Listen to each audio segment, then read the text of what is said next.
All right, everybody. I have just a few minutes for some jaw harp, and my wife. We're operating in shifts, taking care of the baby, and you may hear Mr. Donovan at times crying in the background. Have a few minutes. I have 10 or 15 minutes here. We're going to do some playing.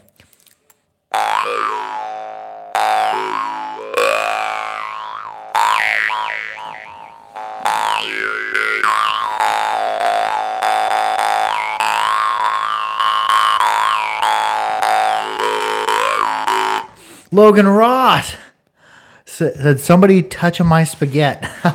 We actually had spaghetti casserole this evening. We're acclimating. There's not going to be as many videos coming out in the next few weeks. Me and my wife are acclimating to taking care of the new little one, Mr. Donovan Sawyer Bebb. Got some new harps I'm playing on. I shot an unboxing of them, and maybe a while before I get them uploaded, because I'm short on time, and maybe just a live video here and there. It's these Oleg harps. They arrived. Somebody said, I just got back from Olive Garden. Oh, nice. Yeah, I do really like, hey, what's up, Calling All Choir? I'm just taking a short break. My wife, we're kind of taking shifts between 8 and 4 a.m.s when the new baby is crying. So we're kind of taking shifts, taking care of them. Somebody says, glad to see you got enough sleep to come on live. Yes, I did. He cried most of the night from like 8 p.m. to about 4 a.m. And then during the day, we took shifts sleeping. But anyways, yeah, I had a whole bunch of harps show up. Some of them I had to clean up. The Oleg harps got the Niega Olegs, which are fantastic. They got stuck in customs for about 6 weeks, and somebody's package leaked water on top of them. So they showed up really rusted, and then I had to unrust them. And I may have to put out a video on the technique I used, because it was pretty deep rust, but it didn't expect the sound. And I really, really dig them, even though they rusted. I kept a couple for myself.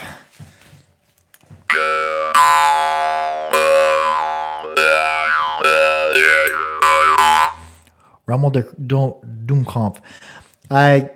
It's your favorite banjo player, Freak. How's your day? Oh, my day as well. I got some sleep last night. With the new baby, there hasn't been much sleep. So I've got a few minutes now to play harp.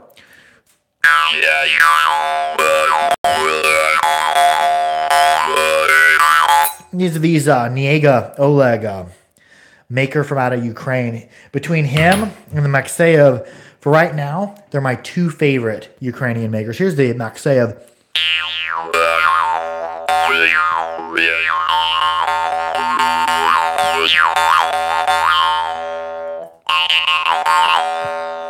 Maxeyev are a little bit more flexible of a tongue. I think the Niega might be a tad louder. They're both these are tuned in E, so it's good to have two exact tuned harps to compare.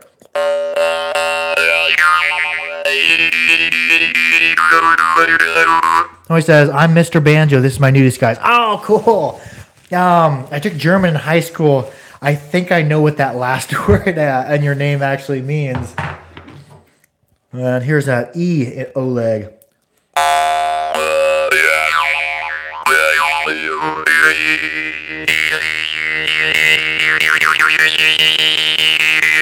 Yeah, the Niega Olegs are a little bit louder than the Maxeyev, not quite as highly decorated.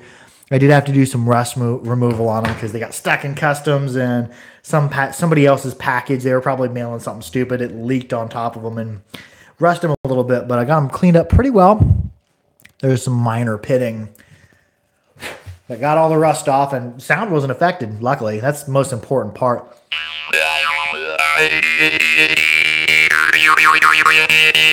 And they're screaming loud. Somebody says, I hope you sell more Maxeyev harps. Oh, I'll be getting more between then and now, definitely. And I actually do have one of the Oleg left. These two I decided to keep for myself. This other harp, the deep bass, is for sale. Somebody claimed it and they couldn't pay for it. How do you spell Oleg's first name? O-E-L-H, but it's spelled in Cyrillic, so you may not be able to find it in English because their characters in Cyrillic are a little bit different. They use different characters, kind of like some of the Russian makers. If you type in their name, you may not have all the characters that they have because the English alphabet's different than Russian alphabet is, the Cyrillic. But yeah, they're very, very loud. And the cases on them are pretty cool.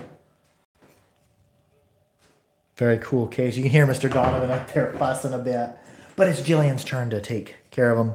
This is the one for the bass I had left. And originally all of them were sold, except for the bass. Somebody claimed it and then they didn't have the money for it. So I still have that one available. Let's give it a listen. It's actually untuned, but it's pretty deep.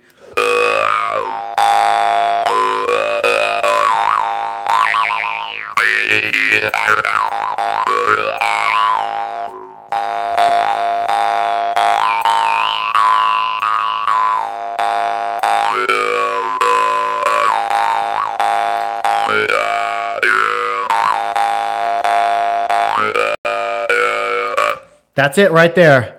I believe it's pronounced Niega Oleg or Oleg Niega.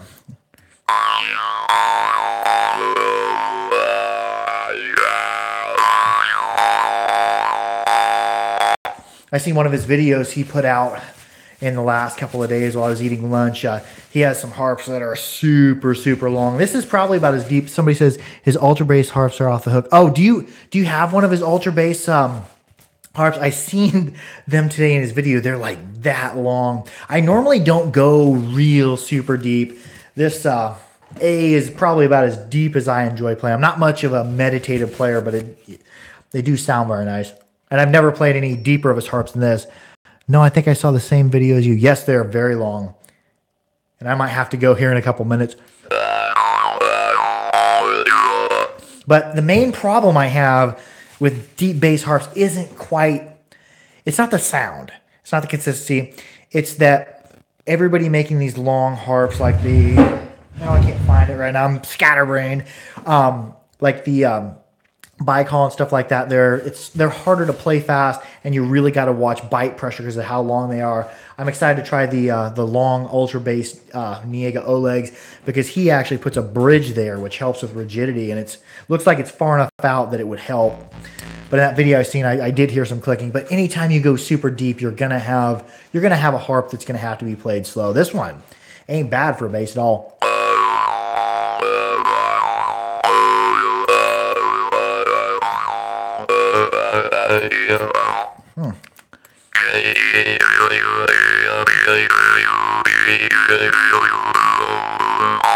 I really do like the consistency of them because it's a little bit stiffer of a trigger, so they really ring.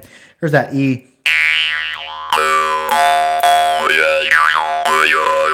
And I've been comparing back and forth. Right before my wife and labor, I was doing a bit of mailing off harps, and one for somebody who just commented. But anyways, trying to compare the differences between Maxeyev and the Oleg. They're both fantastic harps. The Maxeyev are going to be a little bit more decorated. I think I like, and they both come with the necklace style cases. Here's the Maxeyev, and I do enjoy the ones that come with the Oleg a little bit more. I feel it's better protected because you have this whole side. And like for my E, here's the little bit less. It's a less decorated of a case, and some of them are more so. But what was I saying? Oh yeah, Sergei Davidiuk. Somebody says I think that might be a D sharp E flat. Yeah, you may be right. On my tuner, this deep bass here it didn't quite land on oh, I forgot what I was even saying. It didn't quite land on a note. It was below A though. Oh, was you saying the E was maybe an E flat? When I put it, somebody says I'm talking about the high one. Talking about the Maxeyev. Oh, you're talking about the one I sent you? Maybe you've already received it. I don't know.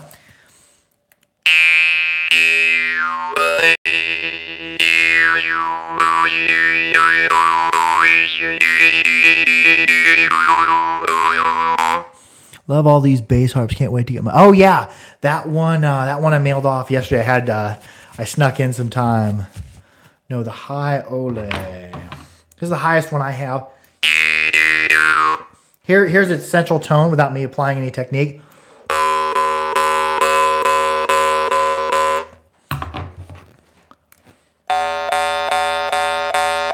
Whenever I put it to my phone tuner, it's landing right at an E.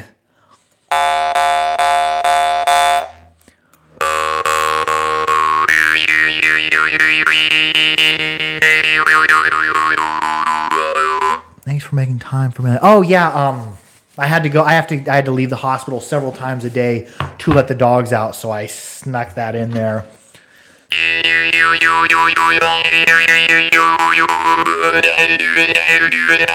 Maxeyev. Here's the Ole or Oleg.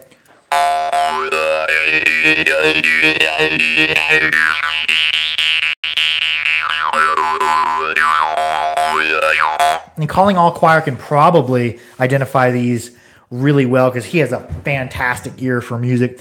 I don't. I have to go to my phone to do so. I like these. I'm getting more. I used to be more into the a little bit more flexible reeded harps or breath, and now I'm getting into more the drimba and the vargan where you have a stiffer reed and ultra tight gaps, and the difference in consistencies in breath, because you get breath out of both of them. Let's see what I can get here. I'll just try Blackfire. Two different approaches.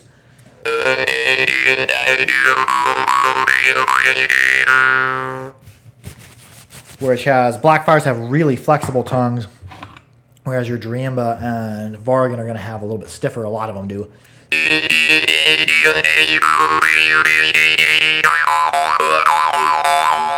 I've noticed. Let me see if I can find a.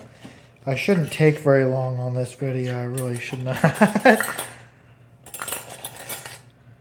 To avoid spending too much time, we're just going to compare, like on the Jerome, like from Salagi, you get a more crackly. It's almost as loud. You get a crackly sound, but not quite as many bell overtones.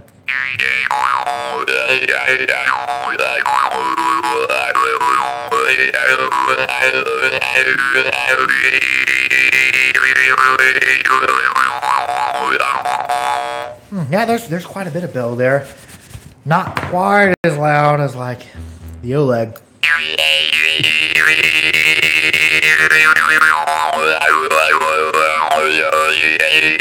Got much stiffer style of a trigger.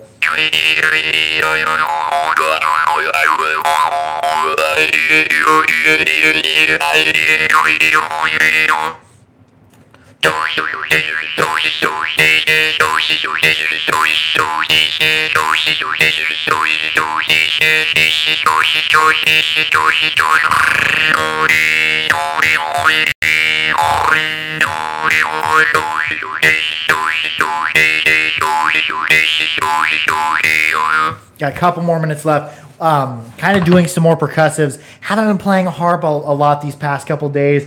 One thing I was doing today was somebody says, "Are you aware of the double harps?" Yeah, I have quite a few of them actually in stock. Like you're referring to, like two reeded. Like this is a Glazerin duet. Very, very gnarly. I've got a couple minutes left. I need to go upstairs and take care of the baby, relieve my wife. What I was doing there was a lot of percussives because I haven't been able to play the harp a lot today and yesterday because I've been caring for the baby. But the baby has enjoyed at times my singing, which my singing's not good. Also, I've been doing just practicing my percussives. I'm not much of a beatboxer, but you know.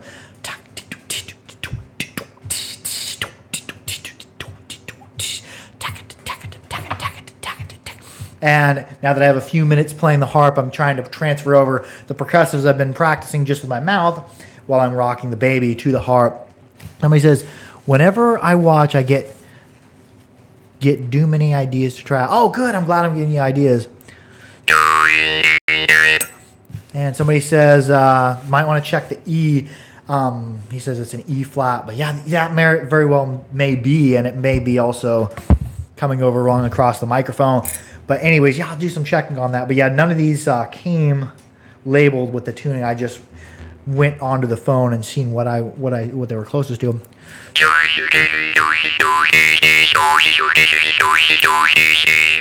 There I'm talk tick tee talk tee talk tick tee talk tee, and that's just what I've been doing a lot of because I've been sitting there bouncing my baby, doing my vocal percussives because I can't play the harp.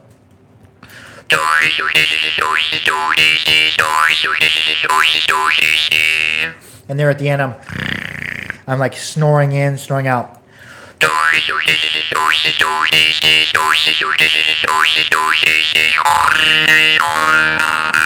Yeah.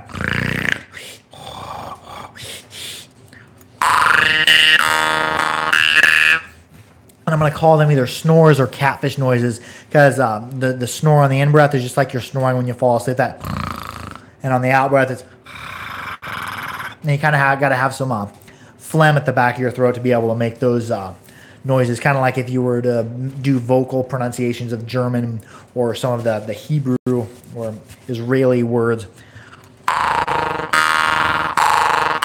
So for doing your in-breath snore and your out-breath catfish noise, you got to have a little bit of phlegm because it's much at the back of the throat. I call it a catfish noise because if you've ever went fishing and caught a catfish, the last catfish I actually caught, I ended up letting go because he did it to me. The catfish will sit there and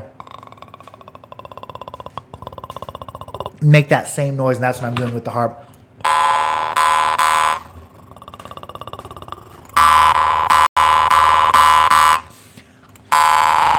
And it actually sounds a little bit better on the out breath because you don't have as much nose. You're just going from the mouth.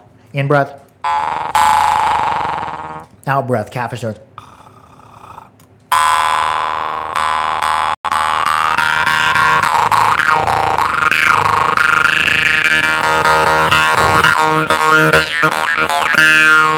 Anyways, we've been live for 16 minutes.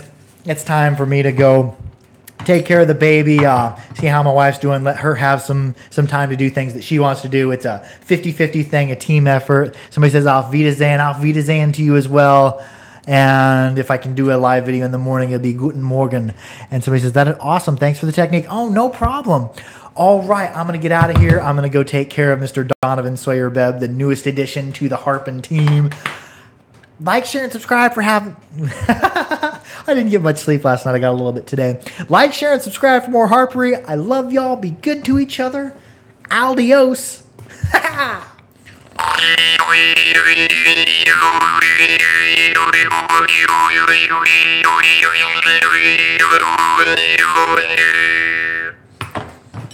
Oh, wait. One more harp. I'm going to show you this other one here.